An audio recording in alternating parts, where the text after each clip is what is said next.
¿Cómo se constituye la identidad musical de un lugar donde aparentemente no existe una tradición folclórica?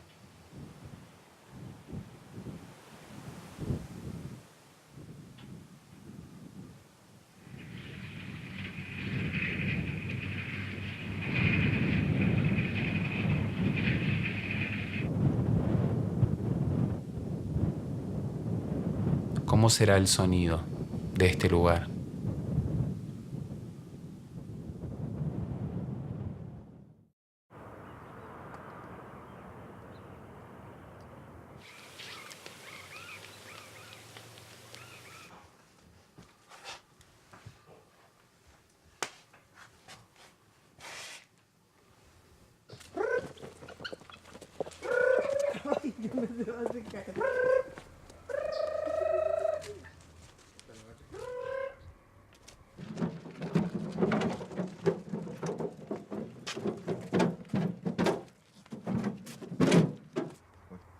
Permiso, amigo.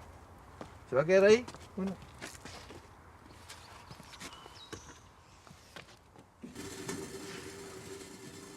Fino tiento de una lonja es la vida que me ha tocado vivir. La familia Verbel tiene una gran tradición musical en la provincia de Neuquén.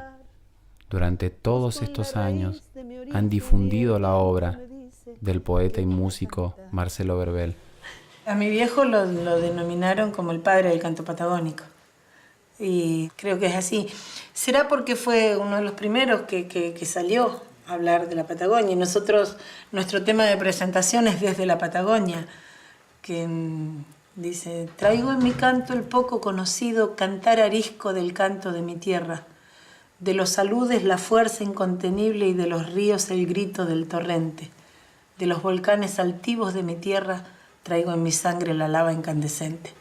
Y tenés 6 estrofas que te hablan de cómo es venir desde la Patagonia. ¿Y siempre escribió o en algún momento después agarró un instrumento, la guitarra fue su instrumento y empezó a poner música a esos versos que él escribía? Sí, era serenatero y todas esas cosas. Con sus amigos salían a dar volteretas y cantar en todos los lugares donde se le diera. No era que salía a hacer grandes presentaciones, pero sí eran las reuniones, amenizaban él con sus amigos con la guitarra y en el ejército tocaba el trombón. Para entender la vigencia que tiene la música de Marcelo Verbel, basta acompañar a Marité un día como hoy, 20 de junio, a alguna de las escuelas en donde se celebra el Día de la Bandera. Se bautizó en la gloria del agua cantarina, venida de la nieve, divino manantial, y en la pegüeña madre nació su flor extraña, que al soñar lejanía se echó la vida a andar. Neuquén es compromiso, que lo diga la patria, porque humilde y mestizo sigue siendo raíz. Allí, junto al himno nacional, se entona Trabún Mapú, hoy el himno de la provincia de Neuquén, obra que Verbel musicalizó sobre una poesía de Osvaldo Arabarco. Feliz y Suta y el mapuche, hoy es canto al país. Cuando uno habla de cosas patagónicas, Sí. ¿de qué está hablando? Estamos hablando del viento, de la nieve, de los piñones, de nuestra manera de decir, de sentir, de nuestros, los dueños de la tierra, que los tenemos todavía acá, y podemos compartir con ellos los piñones y que nos cuenten de historias que vienen de mucho más atrás.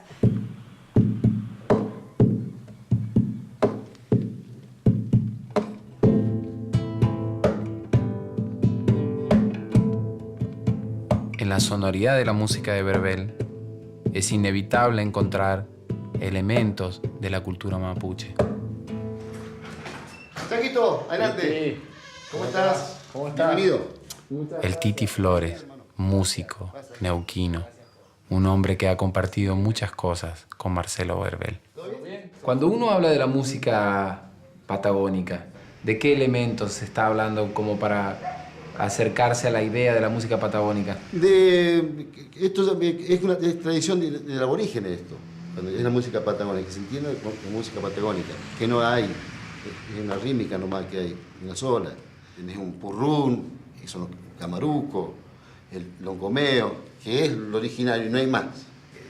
No hay más. Esa es purrún o camaruco Claro, claro. o longomeo son ritmos de los pueblos originarios. Claro. Entonces ellos usan estas cosas, pero no las interpretan. Se usa con el ritual. Y viste, bueno, la gente, nosotros acá, Don Verbel, Caso Don Verbel, ha hecho rítmica sobre eso. El longomeo, que es movimiento de cabeza.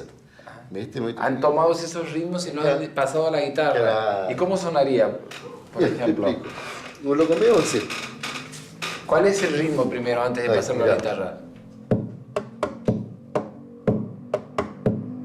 Eso, ¿eh?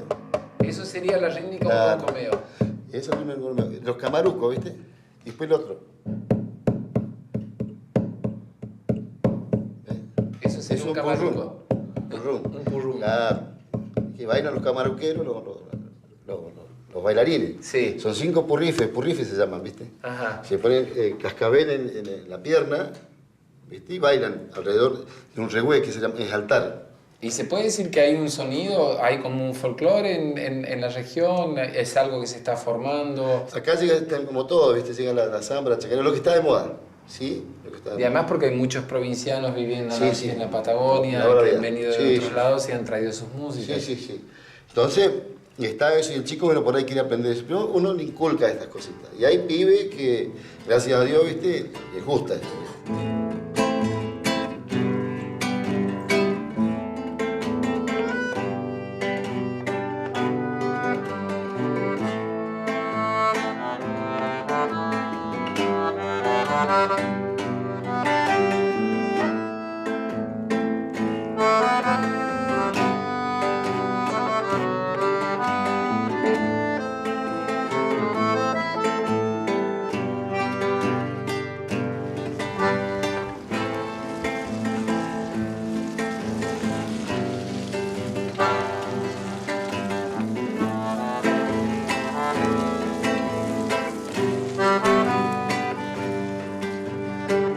Traful es el nieto del poeta Marcelo Verbel.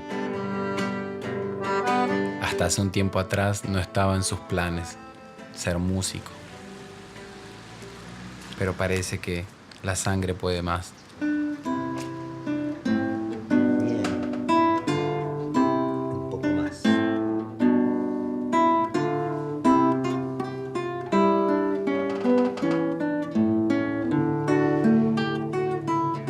De nuevo.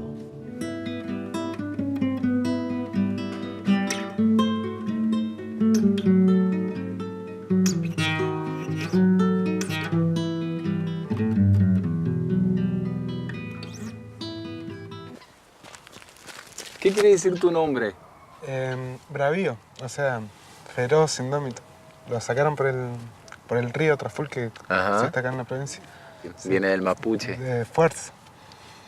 ¿Cuándo se te dio por tocar la guitarra? ¿Cuándo nació esa necesidad de la música y de la guitarra?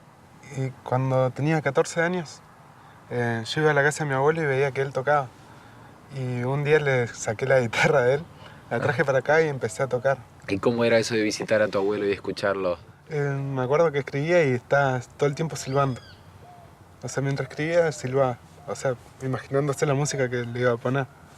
O sea, hacía las dos cosas al mismo tiempo. Y después te pasaste que 2 meses tratando de sacar las canciones. 2 meses tocando con cancioneros. Y después más o menos ya sabía los acordes y empecé a tratar de sacar los temas de los Verbel.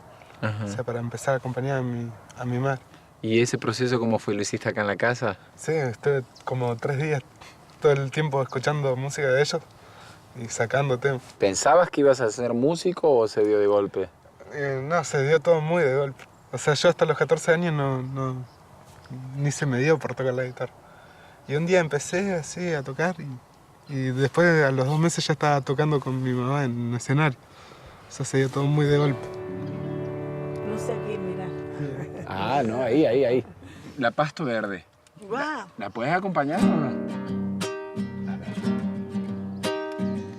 Aguada de los recuerdos lejanos, tapera de un dulce ayer, tiempo de la Pasto Verde, samba del coraje hecho mujer, tiempo de la Pasto Verde, samba del coraje hecho mujer.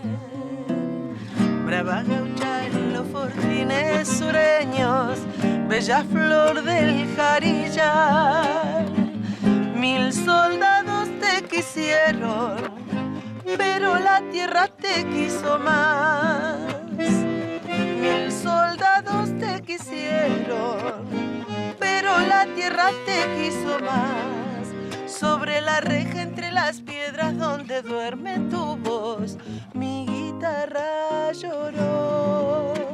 Sola esta zambita por las noches quiere darte luz, porque le duele que digan que el criollo neuquino te olvidó otra vez, porque le duele que digan que el criollo neuquino te olvidó.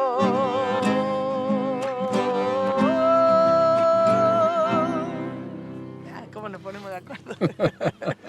¿Cuánto tiempo cantaron con Hugo, como los hermanos? Casi 22 años. Fue una etapa obviamente inolvidable para mí. Además porque yo siempre de chiquita veía a mis hermanos cantar y quería, y me sacaban porque molestaba. Entonces el día que mi hermano me tendió una mano para subirme a un escenario, para mí fue una cosa increíble. Y bueno, a los 22 años él se fue y yo nunca quise dejar de cantar. Muy jóvenes. Sí, él estaba por cumplir 43 años cuando falleció. Y hace cosa de 5 años, los músicos que nosotros teníamos con mi hermano, que después siguieron siendo músicos míos, tuvieron emprendimientos por su lado y me plantearon que no podían seguir conmigo. Ah, por favor, ahí a mí se me hizo un hueco y me di cuenta que se había ido mi hermano, que se había ido mi papá. Y yo decía, no voy a poder seguir. ¿Cómo voy a seguir sin ellos que eran nuestros músicos que conocían todo? Y de mis 4 hijos, el menor, Traful, es el que jamás yo te hubiese dicho va a ser música. De cualquiera de los otros te hubiese dicho, sí, este va a ser músico, este o este, pero nunca Traful. ¿Quién sigue poniéndole música a la poesía de Marcelo Verbel? Yo tengo alguna música. Hay un señor que después de Marcelo Verbel ha sido el que más ha musicalizado temas de Marcelo Verbel, que es Roque Martínez. Yo siempre digo que es atemporal el Roque, porque él y su señora fueron amigos de mi papá y mi mamá, fueron amigos de mi hermano y mi cuñada, y son amigos míos y de mi marido. Y bueno, hay bastante distancia entre la edad de mi viejo y la mía, ¿no? Él es el que más musicaliza la poesía. El que más ha musicalizado, es el que más música ha puesto después de mi papá. ¿Cómo la vamos? Hola. ¿Cómo está? ¿Cómo está, Janito? Muy bien, ¿y usted? Bien, bien, bien. Con Marcelo teníamos un diálogo muy lindo porque yo le decía, Marcelo, tengo una música nueva, pásamela. Y yo le pasaba números. vamos con la música de Samba Mi Esperanza. Me decía, pasame los números, 44, más 29, 85, 96. Y me mandaba la letra y le ponía la música y calzaba justo. Samba, 44, 95, de Mi Esperanza. Y eso le daba la acentuación y la métrica. Y él me mandaba a vuelta de correo la letra y yo la juntaba con la música y estaba así. Pero, o sea, Los números para la métrica de la claro, frase. para la acentuación de la frase. Ajá. Samba, 44, 95, de Mi Esperanza. O sea, Marcelo era un pintor extraordinario, en una hoja de cuaderno, porque él escribía en un cuaderno de 200 hojas, con tapadura, eso que hemos usado nosotros en la escuela, bueno, y una virome. Y él escribía, pintaba un paisaje, pintaba una situación, una costumbre, alguna cuestión social. Tenía esa facilidad de pintar con un bolígrafo en un cuaderno. Y bueno, él se sentaba en la mesa de su cocina, con su pava, su mate, su cuaderno, su virome y un mazo de cartas. Él se obligaba a escribir un poema todos los días. Entonces escribía, cuando se paraba, se le perdía alguna palabra, empezaba a hacer un solitario con las cartas. Y de repente dejaba y seguía escribiendo. Bueno, así llegó a componer 1853 temas. A veces íbamos viajando y me decía, acordate esta letra. ¿Qué me voy a acordar yo? Sí. Yo no, viste, cuando no está interesado en algo. Acordate esta letra, que él después de eso seguía, ¿viste? Me voy a acordar de eso. Ay, ¿no te acordás lo que te dije?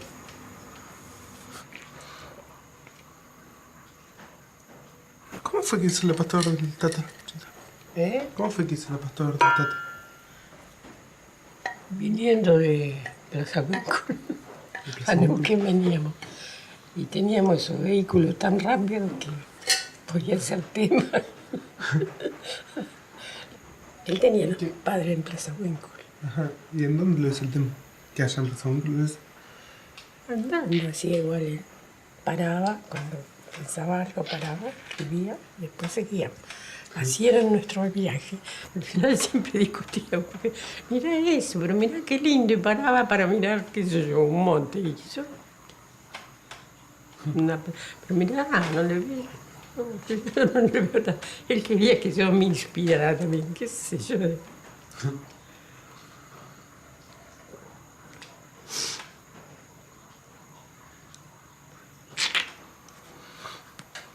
Se fue muy pronto, tendría que haber vivido más.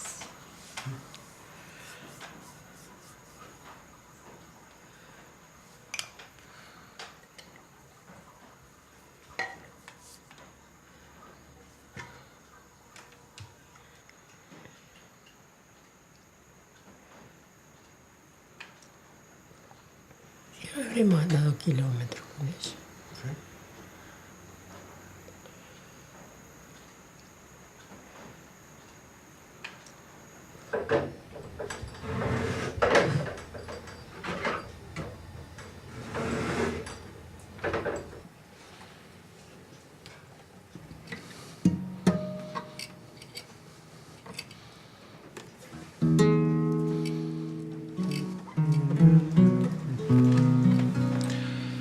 Piñonero de Moquehue, vengo al pueblo.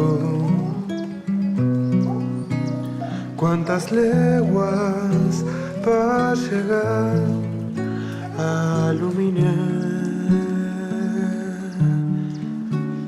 Con mi carga que no es mucha y vale poco. Piñonero de la tierra del Pehuen. No hay que olvidarse que Marcelo nació en la Patagonia, nació en un pueblo, en Plaza Huíncul. Él conoce la historia de la Pasto Verde, sí, es una cosa que su suegro, cuando se casaron, pasaron su noche de boda en camino a la cordillera en la posada de Carmen Funes, que era la Pasto Verde. ¿Vos sabés por qué le decían la Pasto Verde? No. Era una cantina donde iban los soldados y Carmen Funes cantaba. Bueno, el 95% de los soldados eran reclutados gauchos analfabetos. Entonces, para enseñarles a desfilar, le ponían un pasto verde en la bota izquierda y un pasto seco en la bota derecha. Entonces los ponían en fila y los llevaban. Pasto verde, pasto seco, pasto verde, pasto seco, pasto verde, pasto seco. Y así les enseñaban a desfilar. Cuando fueron a ver la Carmen Funes, que empezó a tocar la guitarra, era zurda. Entonces le dijeron, mirá, pasto verde. Y quedó la pasto verde. Ese es el nombre de la pasto verde, Carmen Funes. Todo esto me lo contó Gardel, ¿no? O sea que el hombre conocía. Era un tipo tenía muy fijo todos los paisajes, se conocía las piedras, los yuyos de todos los lugares. Y nos dijo, por acá está la tumba de la Pasto Verde. Y salimos con él caminando y efectivamente llegamos a la tumba y nos pidió que fuéramos a buscar un papel y un lápiz hasta el auto para escribir algo. Así que fuimos con mi hermano corriendo hasta el auto a ver quién llega primero, qué sé yo. Bueno, le trajimos. Y viste esas imágenes que se te quedan, yo tengo tan fija la imagen de él con su pierna arriba de la reja, viste que antes las tumbas las rodeaban como con rejas de cuna, parecía, bueno, es su pie apoyado ahí y escribiendo algo que después fue la Pasto Verde, y dice, aguada de los recuerdos lejanos, tapera de un dulce ayer, tiempo de la Pasto Verde, samba del coraje hecho mujer. Y nosotros tuvimos el privilegio de estar cuando él escribió la Pasto Verde.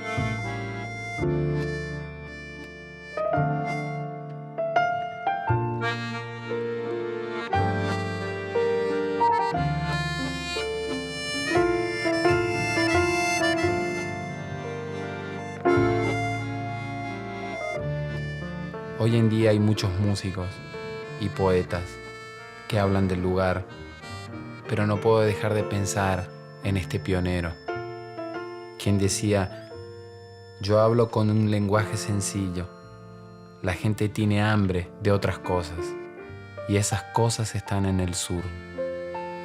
Buscan verdades y el sur es verdad, el viento, las montañas, los caminos, es verdad.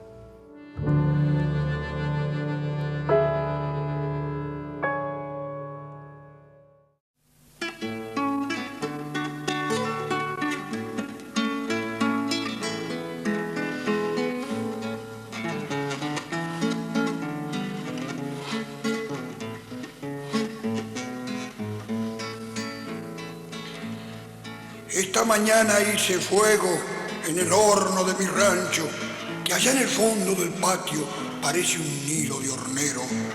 Puse chamisas primero, después molle y uña de gato, y mientras iba esperando que el horno entrara en calor, ensillé un madrugador y me le prendí al amargo.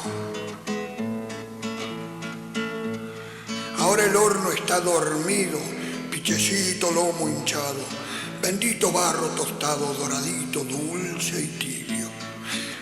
Destino final del trigo que por la espiga me da en la harina la bondad que el horno sueña y convoca. Yo que le quemo la boca